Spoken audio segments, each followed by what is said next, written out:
Bonjour Joe, merci d'avoir accepté la petite interview. Je pense que tu as des belles choses à nous raconter aujourd'hui. Je te remercie vraiment d'avoir accepté cette petite interview en last minute, prévenu à Non, mais 14 ça heures. me fait plaisir, t'inquiète pas. Comme je te l'ai dit juste avant que tu commences à enregistrer, ça fait un moment que je regarde aussi ta chaîne YouTube, et donc ça me fait plaisir de participer comme ça aussi à tes vidéos, quoi. Ok, merci, c'est super, super sympa, sachant que, comme j'ai pu te raconter avant, je pense que tu es un peu les pionniers de la montre sur des vidéos YouTube, donc t'es un peu idée au fait que je me lance, donc c'est toujours cool de recevoir des personnes comme toi. J'ai adoré le fait que tu lances ta marque, donc je sais que ça a beaucoup tourné sur YouTube, même sur les forums, ce genre de choses. Je trouve que c'est Mhm. cool que tu puisses venir nous en parler aujourd'hui, présenter tout le projet. Je crois que c'est Sold Out, le Kickstarter que tu as lancé, Sold Out. Ouais, Euh, en gros, en fait, à la base, on comptait faire un poil plus de montres, comme ça, pour être tout à fait honnête. Mais comme on a vu que, finalement, vendre des montres à ce prix-là, c'est pas évident quand tu te lances comme ça, on s'est dit, autant privilégier les gens qui nous ont aidés sur les Kickstarter, mhm. tu vois.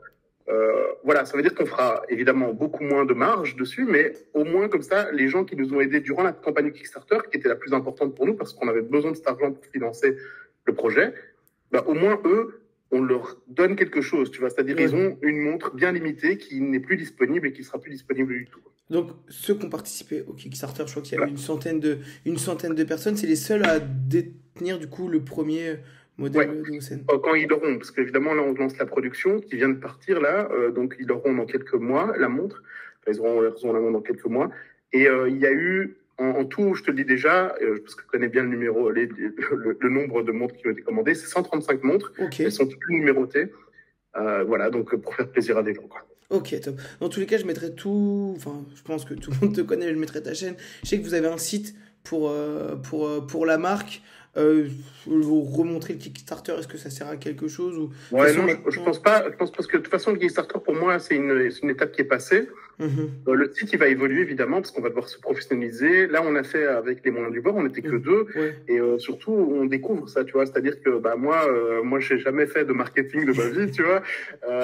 Bon, alors, par contre, on a la technique au niveau des montres. Par exemple, Philippe, il est très, très fort. C'est mon partenaire, Philippe, celui Ok. avec qui je travaille sur les montres.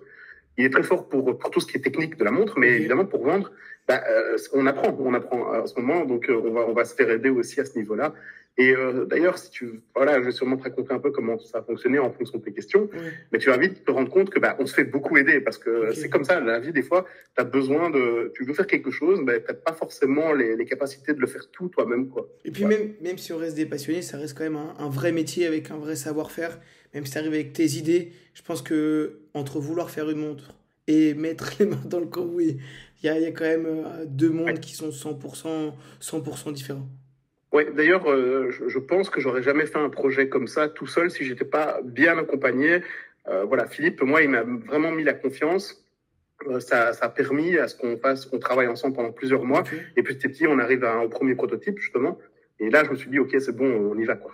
Bah justement, est-ce que tu peux raconter comment tes débuts avec Philippe, comment vous vous êtes rencontrés, comment ça s'est fait le début de la marque et surtout toi quand est-ce que tu t'es dit Banco, j'ai envie de développer ce projet horloger. Alors, tu sais quoi? En fait, Philippe, c'est amusant parce qu'il est arrivé dans des emails, comme beaucoup d'autres personnes qui m'envoient des emails sur la chaîne YouTube. Enfin, dès que tu commences à avoir une chaîne YouTube qui fonctionne un peu, tu as plein de propositions tout le temps, dans tous les sens. Je t'avoue qu'au début, je lisais comme ça l'email de Philippe. Et après, bon, je l'ai comme appelé et tout. Il m'avait proposé d'ailleurs de voir. Il avait bossé pour d'autres marques. En fait, bon, je ne peux pas trop en dire. Voilà, c'est pour ça il avait pris contact avec moi. Au début, je t'avoue que quand il m'a proposé pour faire une montre, j'ai dit non, parce qu'en fait, le but, c'était de faire une montre et moi, Ok. pour la communauté, et c'était pas forcément ce que je voulais faire. Et en fait, il se vendait un peu comme un freelance, quoi, tu vois, Ok. genre, du style, il va m'aider à faire. Bon, le truc, c'est que Philippe, c'est quelqu'un qui insiste beaucoup. Et en vrai, j'aime beaucoup ça chez lui parce qu'il abandonne pas, tu vois. Alors, c'est pas venu tout de suite, mais petit à petit, on a gardé contact et on a continué à parler. Et un jour, il m'a reproposé la situation. Et ce jour-là, je sais pas pourquoi, j'étais dans la bonne ambiance, tu vois. Ouais. J'étais là en mode, tu sais quoi, j'en ai ras-le-bol de dire non à tout parce qu'il y a vraiment plein de projets sympas sur lesquels je peux travailler. Faire une montre, c'est un projet que tout le monde a déjà rêvé. Enfin, tous les amateurs de montres ont déjà imaginé vouloir faire une montre. Moi, j'imaginais ça depuis très longtemps, mais je sais pas pourquoi je ne sais pas me lancer. Et là, je me suis dit, c'est le moment, on y va. Et on a commencé comme ça, quoi. Ok, ça va. Et on parle d'environ combien de temps de conception? Enfin, le jour où tu dis OK, go, les premières maquettes, comment ça se passe Et, un peu l'envers du décor? ouais, jusqu'à la campagne Kickstarter, il a fallu environ 18 mois. Je crois Ok, que c'est ça, oui. donc un peu moins de 2 ans, un truc comme ça. Parce qu'en fait, le truc, ce qui se passe, c'est qu'au début, tu commences petit à petit, tu fais les premiers dessins, tu testes, parce qu'en fait, on s'est mis ensemble, on a commencé à dessiner, à déjà imaginer ce qu'on voulait faire comme marque de montre, parce que avec Philippe, cette fois-ci, je lui ai bien dit, j'ai été très clair, je fais pas juste une montre, montrez-moi. Moi, ce que je cherche, c'est quelqu'un avec qui m'associer. Voilà. Mhm. Il était trop content, en fait. Il était trop content. C'est trop bien. Donc, elle a fait, bah, vas-y, go, on y va. Donc, on l'a fait. Et évidemment, ce qui prend du temps, ben, déjà, c'est faire. Enfin, ça prend pas beaucoup de temps, ça, mais il faut être certain de son coup, trouver le nom, faire les premiers dessins, comme je te l'ai dit. Alors, souvent, c'est des dessins en 2D. Ouais. Tu sais, on part sur des idées classiques. Là, je porte aujourd'hui la Seiko SKX, qui est l'une des principales sources d'inspiration finalement pour la montre, même si elle est restée très éloignée, parce que tu peux avoir des sources d'inspiration, mais pas forcément copiées, tu vois. Ok. Elle est assez éloignée de la SKX, mais c'était une source d'inspiration au départ. Voilà, on a dessiné, il y a beaucoup de compromis, ce genre de choses. Et ensuite, ce qui se passe, c'est que tu dois faire, parce que c'est pas juste beau de dessiner, c'est que tu dois faire des plans techniques. Ok. Plan technique, c'est souvent les fameux plans de chaque côté Ouais. en 2D, mais avec exactement les bonnes mesures et tout ça. En général, ça part de plans 3D aussi à la base. Tu fais d'abord une modélisation 3D. Bah, justement, là, par exemple, c'est pas un autre fort. Tu vois, moi, je ne sais pas faire ça. Philippe, même s'il est très bon pour faire, on va dire, une partie des plans, il ne sait pas vraiment faire de 3D non plus. Bah, pour ça, ce que tu dois faire, c'est de trouver des gens qui peuvent t'aider, quoi. Donc nous, on s'est associé avec une usine en France. Alors voilà, pour des questions de contrat, je ne peux pas forcément te Ouais. donner, voilà, parce qu'ils travaillent avec d'autres marques. Ouais. Et, bon, on préfère, voilà. Et puis c'est simplement, tu sais, c'est pas évident. On peut pas forcément donner les prix que nous on a eu parce que parfois, certaines marques n'ont pas les mêmes prix et Ok, tout. Voilà. ouais.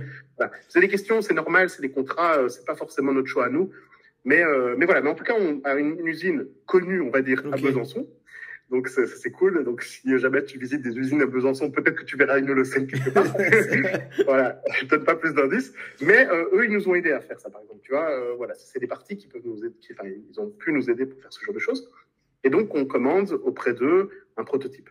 Donc, pour ça, évidemment, un prototype, c'est pas si évident parce que c'est pas juste de faire la boîte. Il y a Ouais. plein de choses qui rentrent en ligne de compte. C'est quoi, tu vois, la couronne, comment elle va gérer, les joints, ce genre de choses. La taille, il faut que ça soit nickel par rapport au mouvement que tu choisis. Donc, il ne faut déjà pas se planter par rapport au mouvement. Même si beaucoup de marques commandent des boîtiers tout faits, tu vois. Ok. Ça existe. Voilà, on va pas citer des noms, Mhm. mais tu peux commander, tu vois, par exemple, surtout dans le marché asiatique, ils ont ce qu'on appelle des cahiers avec tous des modèles tout prédéfinis, Ouais. tu modifies des pièces et puis c'est fait. Nous, c'est pas du tout le cas parce que nous, on voulait vraiment en fait se dire, enfin moi, c'était une de mes plus grosses envies, c'était d'avoir une montre assez fine, tu vois, Ok. plongeuse correcte, fine. Donc déjà, j'ai choisi un mouvement fin, c'était le plus fin que je trouvais sur le marché, un très raisonnable, c'était le Miyota 90 39 Ok. ici. Et tu dessines le boîtier exprès pour que ce mouvement rentre dedans, quoi. Mais pour pas qu'il y ait de l'espace, tu vois, dedans, sinon c'est Mhm. de la perte d'espace, tu vois. Donc il faut tout refaire. Ce genre de choses, voilà, c'est leur boulot de faire au niveau de l'usine. Et ils nous ont aidés à ce niveau-là et on est très contents du résultat final, quoi. Ok. Donc vous êtes vraiment parti d'une feuille blanche. Avec vos Et oui, inspirations. non, mais clairement, en fait, je l'ai déjà dit plusieurs fois. Tu sais, c'est vrai qu'il y a pas longtemps, je discutais, je sais pas si tu vois, avec l'autre Maxime de Man vs Watch. Ok. Ouais. Et il me posait des questions en disant, mais tiens, mais qu'est-ce qui a été vraiment fait chez vous? Enfin, je veux dire, quelles sont les pièces qui ont été vraiment dessinées par vous? Je disais, mais tout, en fait, tout. L'unique pièce qui n'a pas été dessinée ou pas, on n'a pas eu fait de moule chez nous, finalement, c'est le fameux fermoir. Tu vois, il y a Ok. un fermoir, on a un fermoir assez classique parce qu'on a dû faire des choix. Nous, on est assez contents du fermoir, mais on a bien compris que c'était pas forcément le fermoir préféré des gens, Ouais. parce qu'il ressemblait un peu à ceux de Seiko. C'est un Mhm. fermoir qu'on trouve en fait tout simplement une pièce qui existe toute faite. Tu commandes cette pièce et c'est Ouais. tout. Mais tout le reste, comme je dis, par exemple, pour que ça tombe vraiment bien avec notre mouvement, le boîtier et tout, tout ça, c'est des pièces faites sur mesure.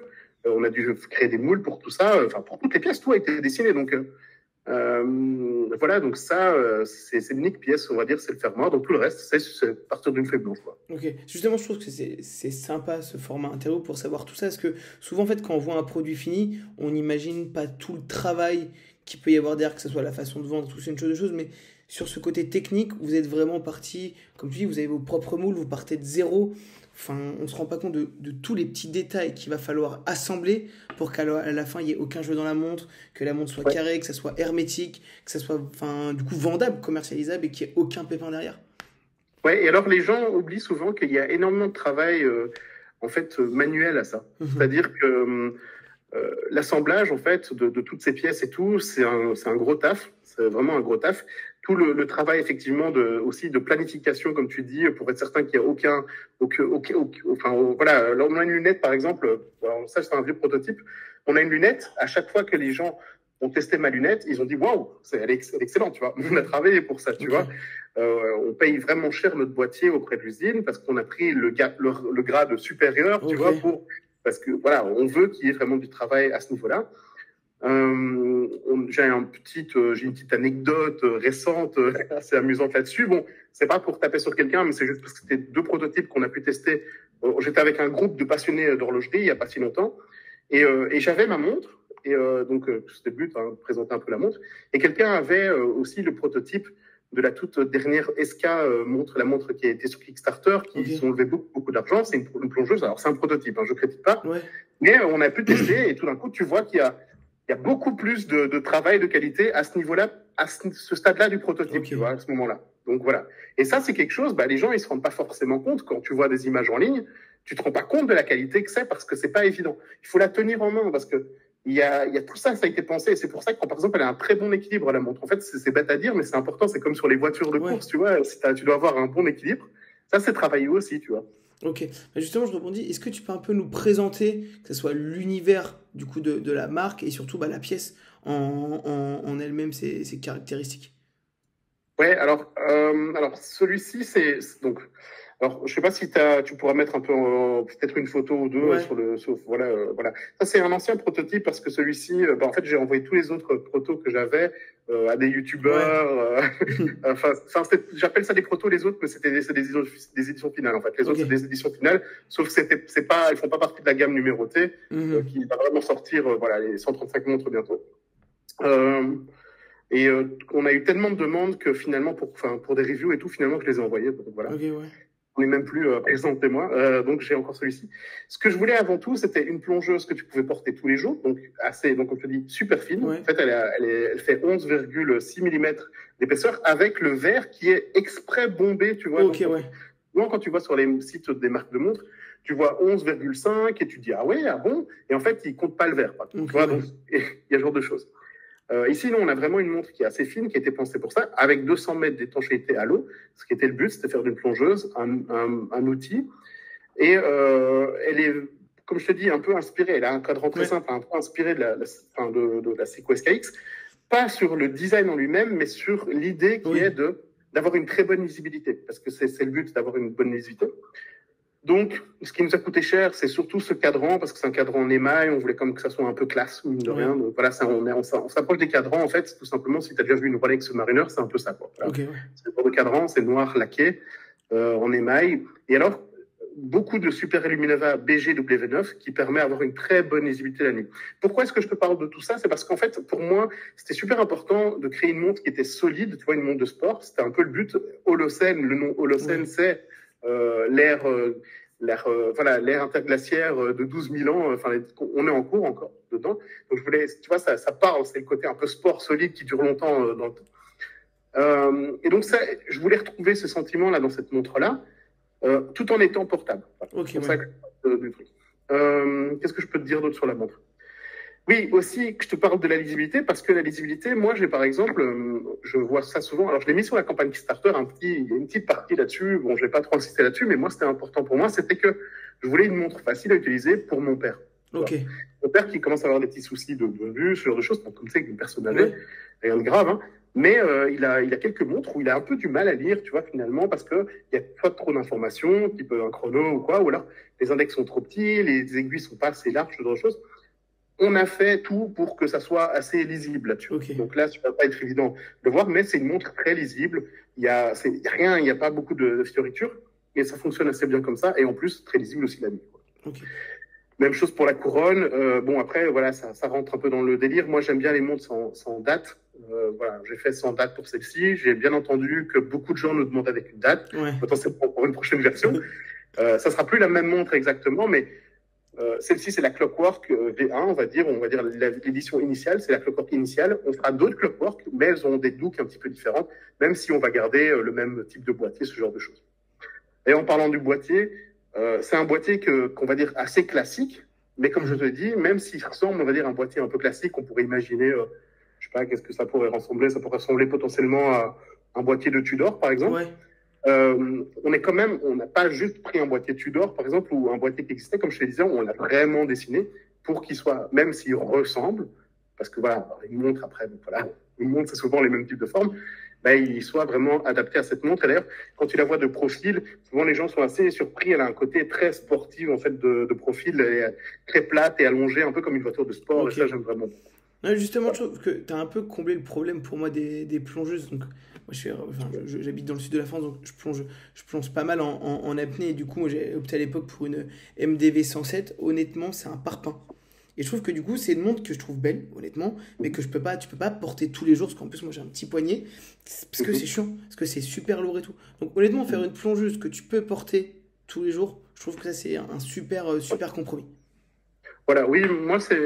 En fait, moi, je t'avoue que même si j'ai fait une montre de plongée, tu vois, pour moi, c'était vraiment le but parce que c'est mes premiers amours, hein, et Ouais. encore une fois, SKX, ce genre de choses. Et c'est toujours aujourd'hui le type de montre que je porte le plus, enfin, très honnêtement. Je me suis quand même dit, et enfin, on n'est pas bête, on sait que 99% de la population ne va pas les plonger avec, tu Oui. vois. Donc, on fait les tests quand même, tu vois. Donc, on a des tests d'étanchéité à l'usine, ce genre de choses. On sait que ça fonctionne, mais la réalité, c'est qu'on sait qu'il y a très peu de gars comme toi qui vont les plonger avec, et donc, il faut quand même que la majorité, eux, ils soient par contre avec une montre confortable, tu vois. Donc, voilà, on fait comme un petit compromis parce qu'on pourrait faire encore plus fin, mais il faut pas, voilà, alors, si on fait plus fin, après, on peut pas avoir la même étanchéité. Ouais, ok. Et le bracelet, t'es parti sur quoi sur le bracelet? On a deux bracelets. On a un bracelet acier, donc celui que, Ok. voilà, nous on est très contents. C'est un bracelet très solide, il est assez gros, épais. Alors, on nous a fait la critique que, étrangement, il était trop épais ou qu'il était trop lourd. Bah, Ouais. moi, j'aimais bien ce côté bling-bling un Ok. peu. Enfin, voilà, et même, par exemple, Philippe, qui apporte tout le temps sur le bracelet acier, il adore ce bracelet parce que tu sens qu'il est qualitatif. Il y a vraiment beaucoup d'argent qui est passé dans l'acier là-dedans parce qu'il est assez épais et solide. Et on a un autre qui est celui-ci. Ok. Donc, c'est un bracelet qu'on a fait sur mesure. C'est un bracelet Holocene qui n'existe pas ailleurs, Ok. qui est fait avec une entreprise en France. Donc, ça, c'est génial.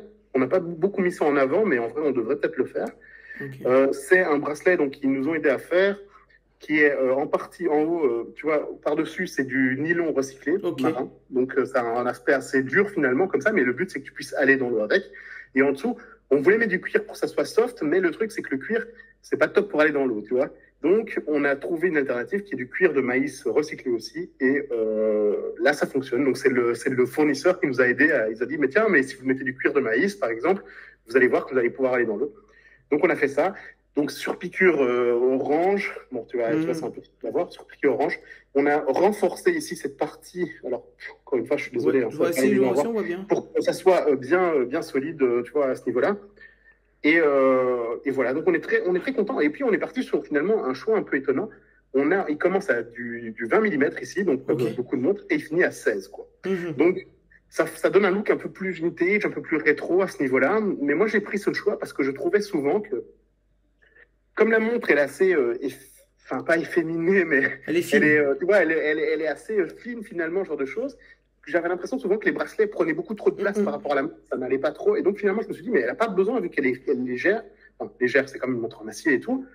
Mais c'est comme une montre beaucoup plus légère que la plupart des plongeuses.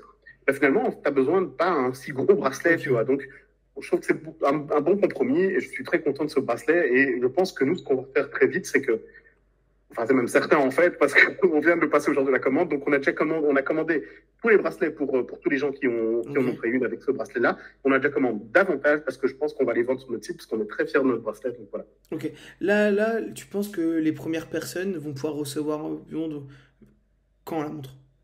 Alors, sur le Kickstarter, on a annoncé que c'était pour septembre 2024, donc dans quelques mois. Évidemment, on ne sait jamais ce qui peut arriver voilà, au niveau de la production, mais ce qui est sûr, c'est qu'ils auront la montre voilà, dans cette période-là, septembre, octobre maximum, ce genre de choses. On est quasiment certain d'avoir les montres à ce niveau-là. Ok, donc ça va vite venir. Je reviens sur quelque chose justement, parce que j'ai regardé pas mal d'interviews sur le site, ce genre de choses. Effectivement, je pense qu'il faut que vous mettiez plus en avant le fait que c'est Made in France, parce que je pense que c'est un super argument, et c'est quelque chose que j'allais te demander, parce que vous bossez avec Besançon, parce qu'on sait très bien que c'est le... Enfin, en France, c'est de la qualité, c'est reconnu et ultra reconnu. Mais le fait que le bracelet soit aussi de France, je pense que c'est un véritable atout. Ouais. Surtout que je pense que, donc, même si toi, je continue, t'es pas en France, mais ta communauté doit quand même pas mal être en France. C'est vrai. Le truc, c'est que pour l'instant, tu vois, autant l'usine à Besançon, tu vois, on connaît bien ce genre de choses, tu vois, on y est allé, tu vois, on sait. Par exemple, Philippe, il va souvent manger là-bas avec le patron. Enfin, bref, ce genre de choses. Là, on est très bien, on est très sûr du contenu. Autant cette cette boîte vient de se lancer. C'est une boîte française qui vient de se lancer.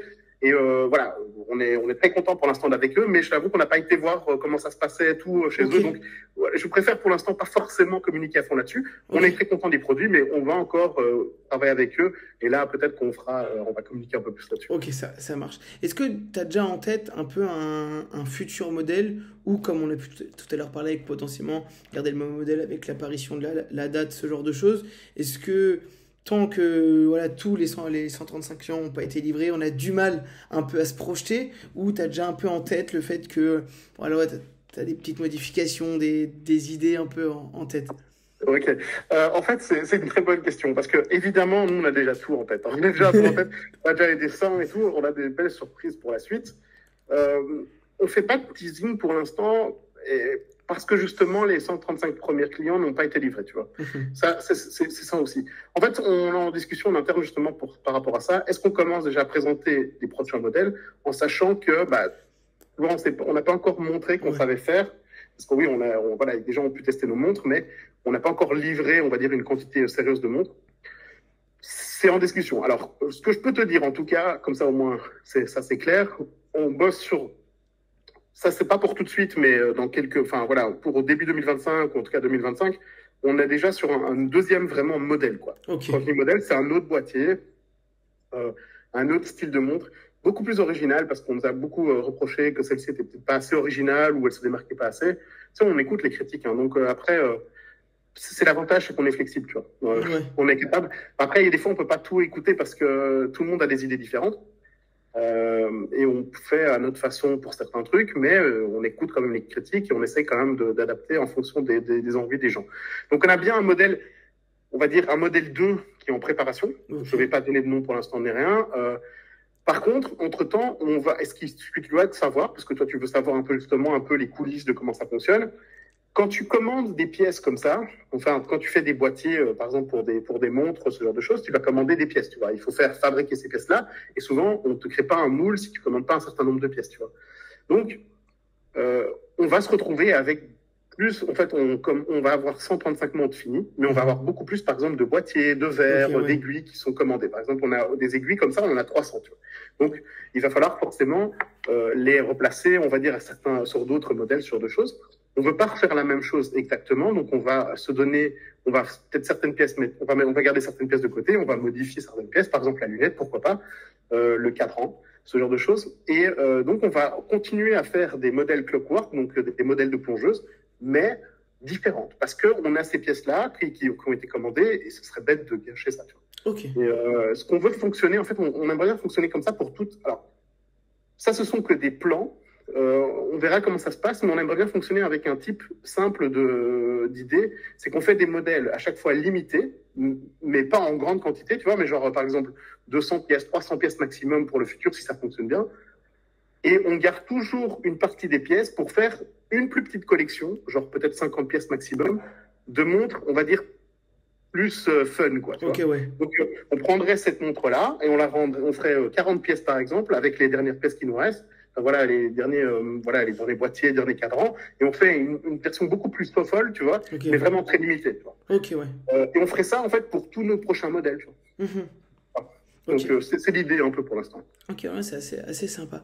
Tu as répondu un peu tout à l'heure en disant que tu écoutais les critiques. Et justement, je pense que c'est une force quand tu es créateur de contenu, en fait, de te lancer et de pouvoir interagir comme ça avec ta communauté. Mais est-ce que tu penses que justement, le fait que tu aies ta chaîne YouTube depuis quelques années, ça a été une aide supplémentaire pour se lancer dans le grand bain? Ben, moi, je pense que oui, évidemment. Je veux dire, faut pas se leurrer la face. Aujourd'hui, moi, j'ai discuté avec pas mal de marques qui ont essayé de faire des Kickstarter, qui se sont lancées, ou des marques qui ont même des financements eux-mêmes, tu vois, d'investisseurs privés, ce genre de choses, qui se lancent. Très peu, en fait, arrivent à vendre autant de montres en aussi peu de temps au début.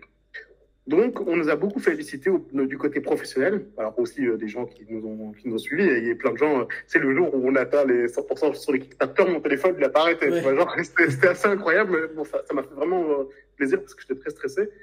Mais mais je pense qu'effectivement, une grande partie, c'est le côté, bah, c'est la montre de Joao de la chaîne Montrez-moi. Tu vois. Il y a ce côté-là. On a utilisé nos forces. C'est une de nos forces. Enfin, c'est le fait d'avoir la chaîne YouTube, le compte Instagram, ce genre de choses. Évidemment, je veux pas que ça soit que ça. Je veux que la montre, sinon je l'aurais appelé la montre Montrez-moi, tu vois. On fait, c'est une montre colossale. J'aimerais bien un jour qu'elle se démarque un peu de la chaîne Montrez-moi, parce que sur la chaîne, moi, j'aimerais bien continuer à parler de toutes les marques, tu vois. Ouais. C'est pas juste Holocène, tu vois. Mais oui, pour l'instant, ça nous a donné des trucs. Et même, puis surtout que c'est un accélérateur, comme tu dis au début. Ça, je pense que c'est clairement quelque chose qui est enfin, pas facile à faire, mais avec le temps, avec le fait que tu sors d'autres modèles.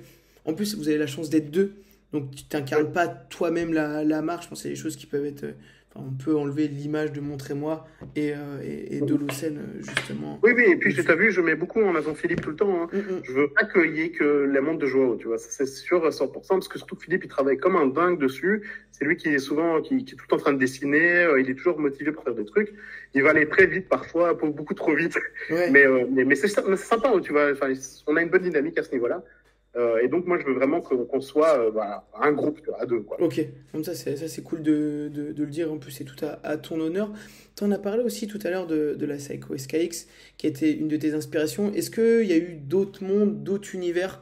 Donc tout à l'heure tu as parlé de la naissance du mot, enfin du nom Holocène. Est-ce qu'il y a Mhm. d'autres petites choses que tu peux nous partager sur l'univers de la marque, sur tes inspirations?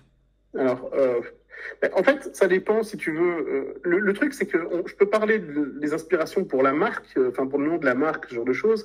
Mais ça, c'est souvent des choses un peu, tu vois, qui me touchent Ok. personnellement. J'en ai déjà parlé un peu, mais c'est pas. Après, ça reste. On est une jeune marque. On Mhm. n'a pas une énorme histoire. On n'a pas été au sommet de l'Everest, même si on essaie de mettre ça en place en ce moment. Je Ok. t'avoue. Ah ouais, c'est Il y a vrai? un mec qui va souvent, qui va de temps en temps, qui est déjà monté au sommet de l'Everest. On aimerait bien qu'il monte avec notre montre au Ok. poignet, tu vois. C'est sympa. Effectivement. Mais bon, voilà, ce genre de choses, on n'a pas forcément beaucoup d'histoires à raconter au niveau de la marque, donc j'essaie pas de bullshiter les gens en disant, bah Ouais. non, tu vois, genre, c'est n'importe quoi. Nous, on essaie de vendre d'abord, avant tout, des bons produits de bonne qualité, et c'était le principal. Après, j'ai pris un peu de recul par rapport à ça, je me rends compte que faire juste un produit de qualité, c'est pas forcément suffisant pour le vendre, tu vois. Mhm.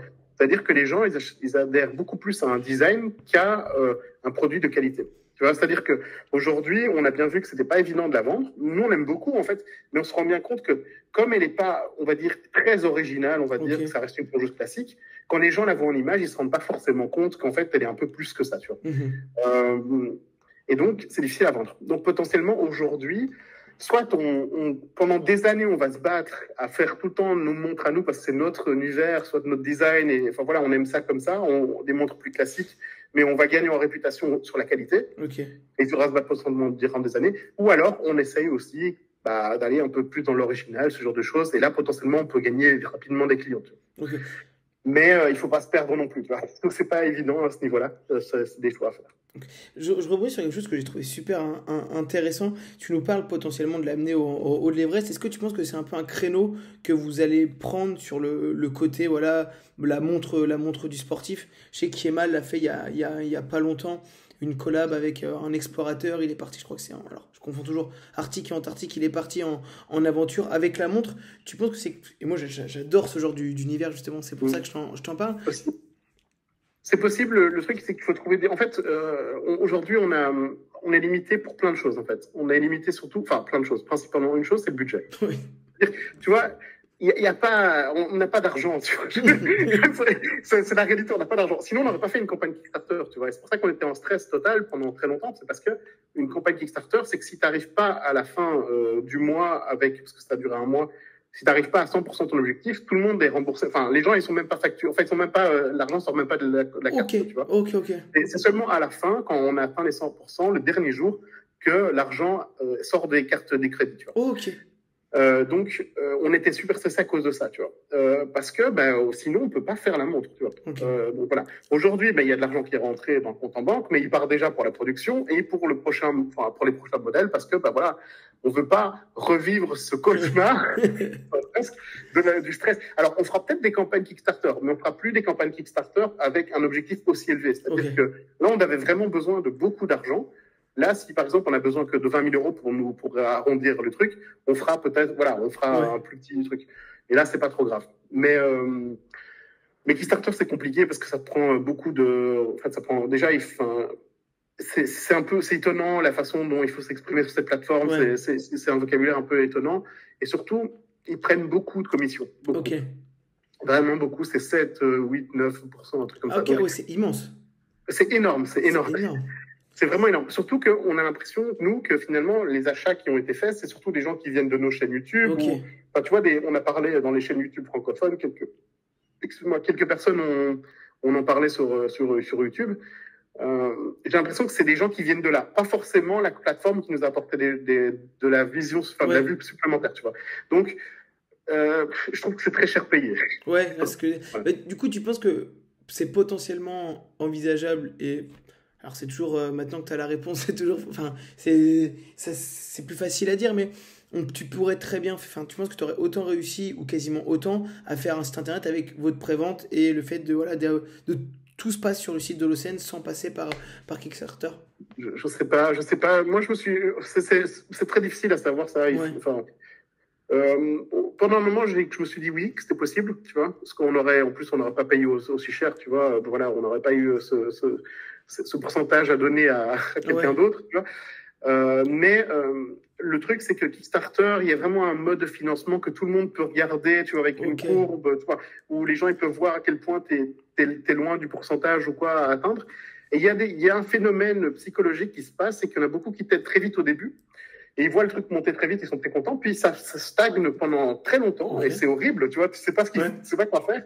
Et à la fin, il y a des gens qui attendent la dernière minute pour prendre une montre, tu vois.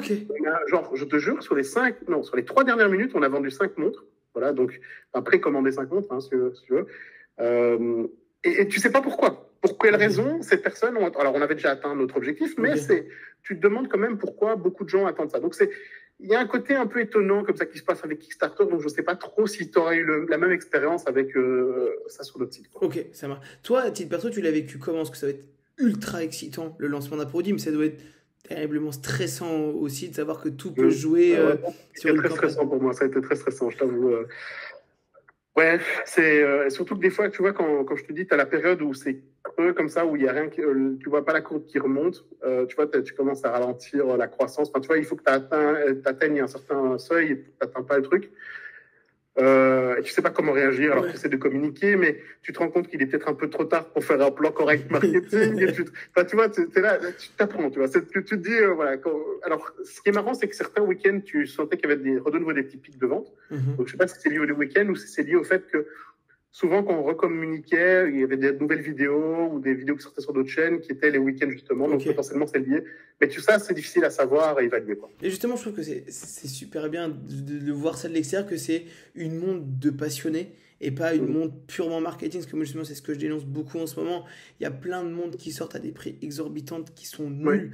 Et qui sont vraiment où derrière il y a du financement, parce que pour moi demain si tu arrives avec un concept et beaucoup d'argent, tu vas pouvoir vendre des montres et pour autant la qualité derrière ça va pas suivre parce qu'ils vont sortir de la grande série, ce genre de choses. Là vraiment je trouve que c'est magnifique de voir que un passionné lance sa montre, lance sa marque carrément, et qu'on est sûr, on n'est jamais sûr, mais d'avoir quand même une certaine qualité derrière. Oui, mais après, voilà, je pense que c'est un des avantages du fait que j'ai beaucoup parlé de montres sur ma chaîne YouTube. Il y a plein de gens qui me font confiance, mine de rien. Donc, je suis assez fier de ce côté-là où, tu vois, j'aime pas trop me vanter à ce niveau-là, mais je suis assez fier d'avoir construit une communauté sur ma chaîne où les gens, ils viennent parce qu'ils ont envie de passer un moment avec moi, tu vois, quand c'est une vidéo, et ils voient que je suis pas en train de les bullshiter, tu vois, je suis pas en train de raconter trop de conneries. Et en fait, je pense que ça crée un système de confiance avec certaines personnes quand à ce moment-là, alors, tout le monde peut pas acheter une montre de ce prix-là à tout moment, évidemment, mais ça nous a permis d'avoir pas mal de ventes. Mais comme je te l'ai dit juste avant, je suis pas sûr que ce soit la meilleure approche de créer une montre de passionné pur et dur aujourd'hui, parce que les gens, ils voient avant tout un design, tu vois. Et si on prend par exemple la campagne, je suis encore une fois très content de SK Watch, qu'ils ont vraiment une campagne Kickstarter qui a cartonné. Ils ont fait plus de 400 000 euros de chiffre d'affaires, donc d'argent sur Kickstarter en tout cas. Mais c'est difficile à comparer parce que eux, en fait, ils ont un design beaucoup plus fort et une histoire intéressante, tu vois. Ils ont un design qui plaît beaucoup. Mais par contre, en fait, la montre, si tu regardes le rapport qualité-prix, c'est différent, tu vois. Ils se positionnent pas comme nous. Par exemple, ils ont un mouvement Seiko plus bas de gamme dedans. Ils ont une montre plus épaisse, ce genre de choses. Et pourtant, elle coûte pratiquement, alors pas le double, mais presque, tu vois. Ouais, je vois. Elle était à plus de 800 euros, alors que nous, alors que tout était compris, hein, frais de port, ce genre de choses. Pour ce modèle-là, c'était 549, tu vois. Donc, je trouve que ça allait. Mais pourtant, tu vois qu'eux, ils ont beaucoup plus réussi que nous, tu vois. Mais encore une fois, très content pour eux. Mais tu te rends compte, en fait, peut-être potentiellement que finalement, c'est pas forcément le truc pur et dur de l'amateur de montre, qu'en fait, c'est une niche, en fait. L'amateur de montre a moins de budget souvent que le grand public parce que l'amateur de montre a déjà dépensé beaucoup d'argent dans une Omega, par exemple. Ou un truc comme ça. Donc, ils peuvent pas se permettre tout le temps d'acheter toutes les marques qui sortent, tu vois. Et je comprends, hein, voilà. Donc, je sais pas si c'est une bonne approche sur le long terme. On verra. Pour l'instant, moi, j'étais très content de le faire. Pour moi, c'est une montre solide, qui fonctionne bien. Je suis très fier de cette montre. Et c'était le plus important pour moi. C'était le plus important. Ouais. Bah, honnêtement, je trouve que c'est un bon mot de la fin. Ça résume vraiment, je trouve, moi, l'ADN de la marque. Et c'est ce que j'aime, surtout quand on part sur des micro-marques comme ça au début. Enfin, ça sent la passion. Et puis, bah voilà, comme tu dis, t'apprends, t'as lancé, et puis t'apprends sur le tas. Je trouve que ça aussi, c'est cool.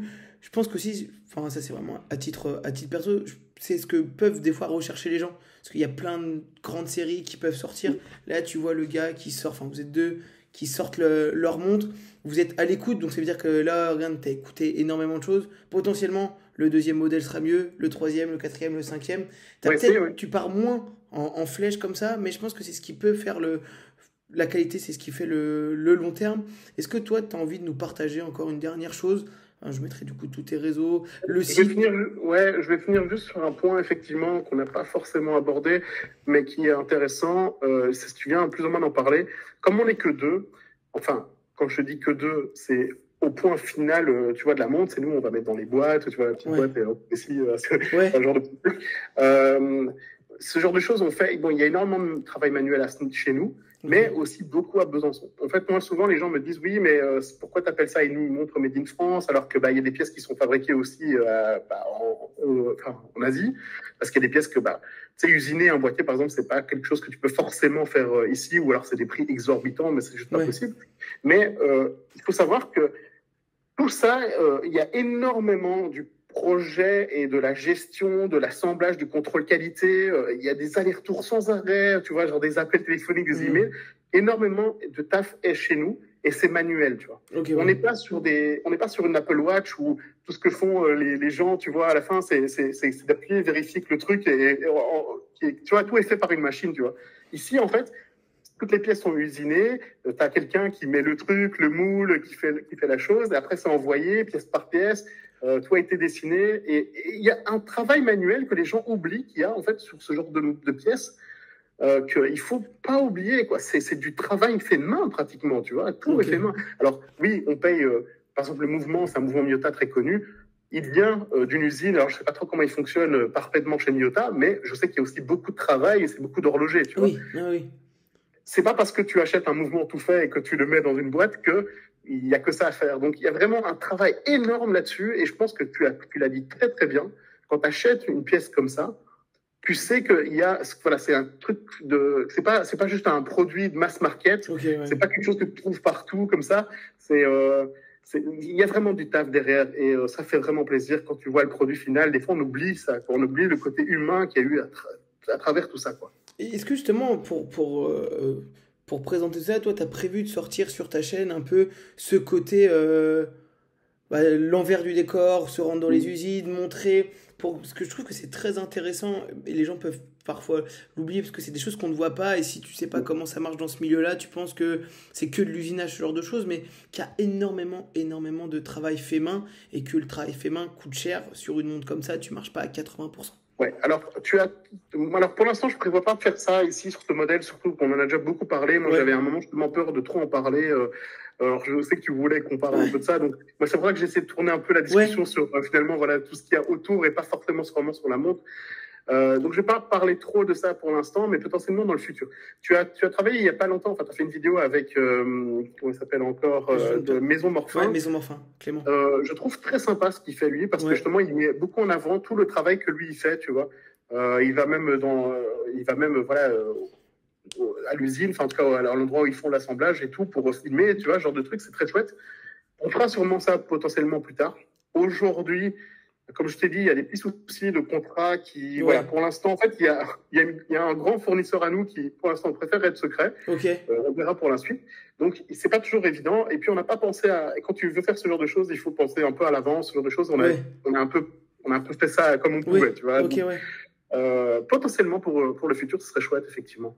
Ok, top. Et ouais, pour en revenir sur Maison Morphin, c'est que j'aime énormément ce qu'il fait parce qu'il va vraiment montrer tout l'envers du décor. Alors moi j'ai un peu la double casquette parce que j'ai bossé longtemps dans le e-commerce, le marketing, ce genre de choses. Et quand cet univers-là, il peut se lier du coup à ta passion, je trouve que alors ça c'est vraiment du contenu qui va me plaire qu'à moi. Ça se trouve, je représente qu'1% des gens et je pourrais passer des heures à écouter un mec qui a créé sa marque et qui te montre comment est designé l'aiguille, comment c'est fait. Alors après, peut-être Oui, que ça intéresse pas le grand je public. trouve très courageux parce que je le vis moi aussi, tu vois. En fait, quand tu es une autorité publique, enfin, tu vois, quand tu es une figure Mhm. publique, je veux dire. Alors, on n'est pas des gens très connus, mais voilà, dans notre Ouais. petit milieu, on se parle vite entre nous tous, tu vois. Si tu regardes, par exemple, il y a des endroits où il y a beaucoup de commentaires très positifs sur la montre. Tu as des forums Mm. où c'est l'inverse. Tu Ouais, vois, il y a des endroits où c'est vraiment, enfin, moi, je me fais défoncer, personnellement, moi, parce que je suis youtubeur et qu'en fait, bah, certains voient pas la légitimité de le ok. faire, ce genre de choses. Et je sais que lui aussi, il a ça pour Maison Morphin. Il a eu pas mal de critiques sur de choses. Et pourtant, je trouve que voilà, ça montre à quel point se lancer dans un projet comme ça, il faut vraiment avoir les reins solides et surtout avoir la tête bien concentrée sur ton projet et pas forcément écouter tout ce qu'on nous dit à côté parce qu'il y a beaucoup de gens qui sont jaloux et ils se rendent pas compte à quel point c'est un travail de malade parfois de faire juste une montre, quoi. Non, mais justement, c'est une question, bah, tu as répondu. C'était justement, il y a toujours une part de haters, surtout sur les réseaux, c'est facile, voilà, d'insulter un mec que tu verras jamais de ta vie. Je sais que lui, il prend tellement cher.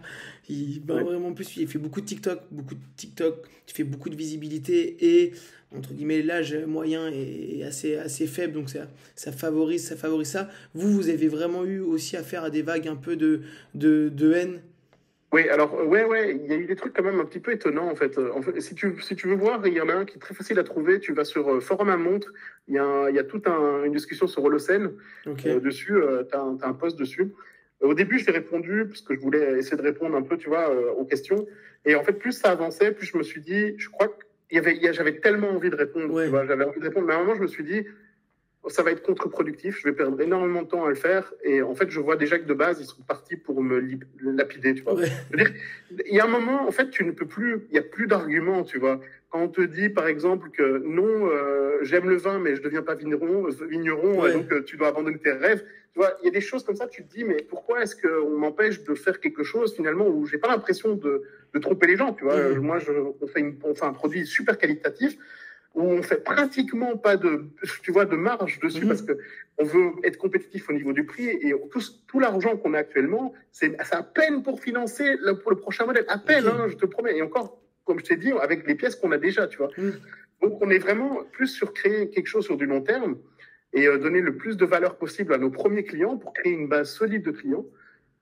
Et donc, quand je vois que de l'autre côté, il y a des gens qui disent ouais, ils sont là que pour faire de l'argent, ou alors c'est dégueulasse ce qu'ils font, et en fait, ils critiquent des petits jeunes entrepreneurs comme nous, tu vois. Enfin, je suis plus jeunes que ça, mais voilà, en tout cas, j'essaie de me lancer, je prends des risques. On a beaucoup de stress, beaucoup de moments, enfin, on doute. Et par contre, ils sont d'accord pour dire que tout va bien sur les grosses marques qu'ils connaissent pas les gens derrière, et ils ont juste une image de marque qui est là parce qu'elle est là depuis plus longtemps, et ils laissent faire ces marques ce qu'ils veulent, et ils sont prêts à payer des sommes astronomiques parfois. C'est un peu décourageant, j'avoue. C'est pour ça qu'il vaut mieux pas écouter ça. Il faut rester concentré sur son produire, sur son rêve, et se lancer comme ça. Justement, je trouve que tu as bien résumé la chose, surtout que, c'est ce que j'avais dit aussi avec Clément, je pense qu'à chaque fois, tu es sur les 2-3% de gens qui vont critiquer, mais ça pique toujours un peu plus le mec qui va te critiquer en commentaire que recevoir un « ouais, bravo, c'est bien ». Moi, je le vois bien. Puis je crois que j'ai pas encore beaucoup de visibilité, donc j'ai encore le temps de répondre à tous les... Je peux passer des soirées à me prendre la tête avec un mec. Et je pense que tu as raison d'arrêter de faire ce que c'est contre-productif. Et surtout, je pense que c'est un peu la maladie des réseaux de notre génération, et que malheureusement, là, entre guillemets, tu réalises le rêve de beaucoup. Honnêtement, en tant que passionné, je pense qu'il n'y en a pas un qui pourrait s'asseoir et dire non, je m'en fous d'avoir ma marque. Du coup, je pense que c'est aussi ce genre de choses qui fait que on est un peu dans les mentalités françaises qui font que quand tu vois quelqu'un s'amuser dans ce qu'il fait, parce que je pense que ça doit être très amusant ce que tu fais, ça met un peu les boules. Et oui, il y a un côté très sympa, tu vois. Comme je te dis, finalement, ces gens qui critiquent, c'est pas nos acheteurs. Donc, on essaie de se concentrer, de se retourner vers nos potentiels acheteurs ou les gens qui nous soutiennent, parce qu'il y a plein de gens qui n'ont pas pu acheter, mais on a reçu plein d'emails en disant j'aimerais trop avoir la montre, mais j'ai pas les moyens pour l'instant. Mais je dis toujours aucun problème, les gars. Enfin, déjà, rien que d'être là, en parler, nous soutenir, c'est énorme, tu vois. Moi, je te donne un conseil, si tu veux, par rapport à YouTube et les haters. J'en ai pas tant que ça. Au début, j'en avais beaucoup plus, mais j'en ai pas tant que ça. Mais parfois, de temps en temps, effectivement, tu en as un ou deux sur les commentaires qui revient tout le temps et qui troll tout le temps. J'ai remarqué un truc, c'est que si tu leur mets un petit message en disant écoute, viens me voir en privé et on va parler au téléphone, tu vois, je lui dis contacte-moi et on s'appelle, tu vois, il n'y a plus personne. Il n'y a jamais plus personne. Il n'y a plus personne. Il n'y a jamais personne. J'ai jamais eu aucun gars au téléphone juste pour comprendre leur point de vue, tu vois. Il n'y a jamais personne qui veut discuter. En commentaire, en anonyme, oui, mais dès que c'est au téléphone, c'est non. C'est toujours comme ça. Tu vas voir que tout d'un coup, des gens se défient, quoi. Et puis c'est comme dans la rue, je sais que j'en avais parlé en off avec Clément, lui se faisait dézinguer, il m'a dit jamais quelqu'un est venu me voir dans la rue pour me dire que j'étais une merde, tu vois. C'est toujours la maladie des réseaux. En tout cas, voilà. Tant mieux. Je te remercie aussi pour du coup de nous avoir partagé tout ça. Je pense que tu as donné une valeur de dingue. On a un peu orienté ça plus sur le côté de monter sa marque sans trop parler de la montre. Je pourrais mettre, je sais que tu avais fait 2-3 interviews où tu en parles beaucoup plus, qui sont ultra bien. Je pourrais les mettre en commentaire pour ceux qui ne connaissaient pas le projet et qui l'ont découvert à travers cette vidéo. Parce que, voilà, même, je sais que peut-être que je remettrai la page du Kickstarter parce que je la trouvais bien. Enfin, il y avait une belle description de la montre. Vous avez le site aussi, il y a tes réseaux. Comme je te dis, le site il va évoluer, hein, évidemment, on va faire quelque chose de plus pro. Mais voilà, on fait les choses petit à petit parce que nous, on essaie de se concentrer sur ce qu'on peut à un moment donné, avec le temps qu'on a. Même si on veut vraiment que ça devienne une grosse activité pour l'instant, c'est quand même quelque chose qu'on fait un peu sur le côté. Mais bon, voilà. Un peu sur le côté, on passe nos nuits dessus, tu vois. Bref, n'empêche que c'est pas le tâche principal actuellement, par exemple, de Philippe ou de moi. Donc, voilà, on fait comme on peut, mais on aimerait bien un jour que ça devienne beaucoup plus gros, plus important. Et je pense que tout le monde rêve de ça quand tu te lances dans un projet comme ça. Donc, donc toi, ta vision long terme, c'est de pouvoir vivre à 300% de ça et de demain devenir une marque horlogère solide avec 2-3 sorties par an, tout en restant dans une limite de quantité, pas sortir 10 000 pièces. Alors, attends, je ne sais pas si c'est le but de devenir quelque chose. Enfin, ce serait bien que je devienne à 100%, tu vois, vivre de ça à 100%. Mais je sais à quel point, surtout, il ne faut pas oublier ça, c'est un milieu ultra compétitif. Oui. Il y a des nouvelles marques qui sortent tous les jours, mais vraiment. Il y a déjà toutes les marques qui sont là depuis longtemps, donc c'est très compétitif. Donc, il faut se démarquer d'une façon ou d'une autre. Je pense qu'il y a un moment, il y a un plafond de verre. Tu ne peux pas vendre beaucoup de montres sans passer dans une gamme tu sans rentrer en compétition avec Tissot ou Longines, ce genre de choses comme ça, tu vois. Et là, tu ne vas pas gagner parce qu'évidemment, ils ont beaucoup plus d'histoire que toi ou ce genre de choses. Je pense que nous, ce qu'on veut faire à l'heure actuelle, c'est faire effectivement des quantités beaucoup plus limitées. Des petites sorties, des batchs, tu vois. Se dire, voilà, nous, on va en sortir 200 comme ça. On va travailler dessus, on va les mettre en pré-vente et si elles partent, elles partent, quoi, tu vois. Mais on est content parce que on va créer petit à petit déjà beaucoup d'expérience, comme ça c'est le plus important pour nous, c'est créer de l'expérience et créer des clients qui vont en parler en bien parce qu'on est conscient que nos produits, ben, ils sont pas mauvais, tu vois. C'est le plus important pour nous, c'est le plus important. Donc, on sait on est fiers de notre produit. Et si assez de monde, petit à petit, en parle de façon positive, bah, peut-être plus tard, mais alors c'est pas prévu tout de suite. C'est pas du tout dans notre plan à 3 ans. Dans notre plan à 3 ans, on va rester dans des petites quantités. On aimerait bien faire 2 modèles par an, effectivement, mais en petite quantité, quoi. Est-ce qu'il y a un peu un moyen, est-ce que vous avez une newsletter? Je pose la question en ayant déjà la réponse et pour la teaser. Je trouve que c'est un bon moyen de se tenir au courant en fait, de la vie d'une marque, des potentielles sorties.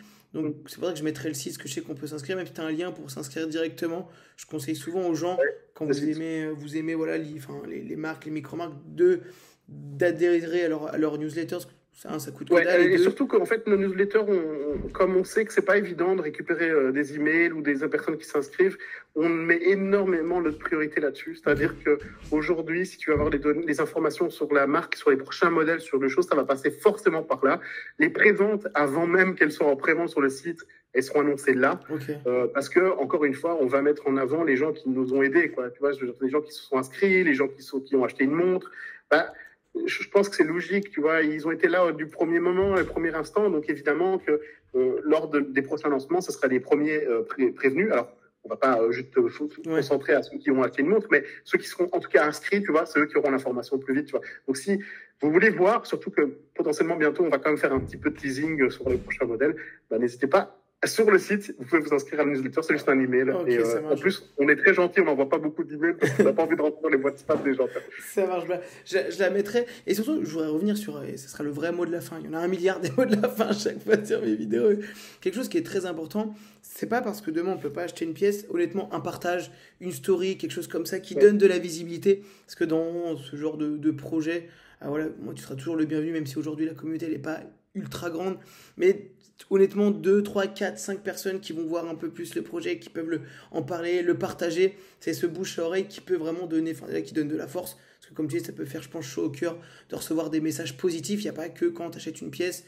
Il y a énormément de marques que je soutiens. Et aujourd'hui, j'ai pas du tout les moyens, mais ça m'empêche pas voilà, de mettre un like, un commentaire, un partage. Je pense que ça aussi, il faut que les gens en prennent conscience que, honnêtement, des fois, un partage, ça peut vraiment changer les choses. Il y a aussi un dernier mot de la fin.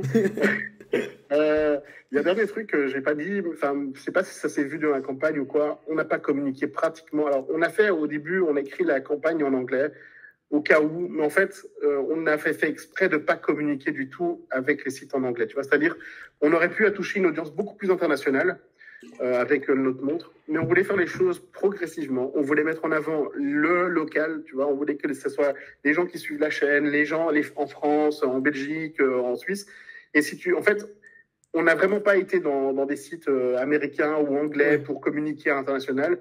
Et c'était vraiment voulu de notre part. Et les gens oublient souvent ça, qu'en fait, on essaie vraiment de pousser finalement une horlogerie qui est un peu plus locale. Alors, pas pour tous nos modèles. Un jour, on aimerait bien grandir, tu vois. Mais actuellement, on est encore assez petit pour pouvoir vivre avec une économie locale sympa. Et je pense que c'est très cool de pouvoir le faire et on voulait vraiment privilégier ça et c'est pour ça qu'on n'a pas été directement dans l'extrême et on n'a pas voulu à tout prix vendre 1000 montres d'un coup, tu vois, on s'est dit restons petits, restons humbles et des fois c'est comme ça qu'on fait les choses. Ça marche. En tout cas, je te remercie, je te relance pas sur un autre sujet parce que je pense qu'on pourrait parler des heures. Ouais, c'était sympa, franchement, on s'est bien amusé. Ouais, mais en tout cas, vraiment merci d'être venu, c'est vraiment cool, je pense que les gens en ont pour leur temps, si vous buvez ça demain, un petit café, je pense que c'est assez sympa, tu as dit pas mal de choses, donc je te remercie, et moi je vous dis à la prochaine.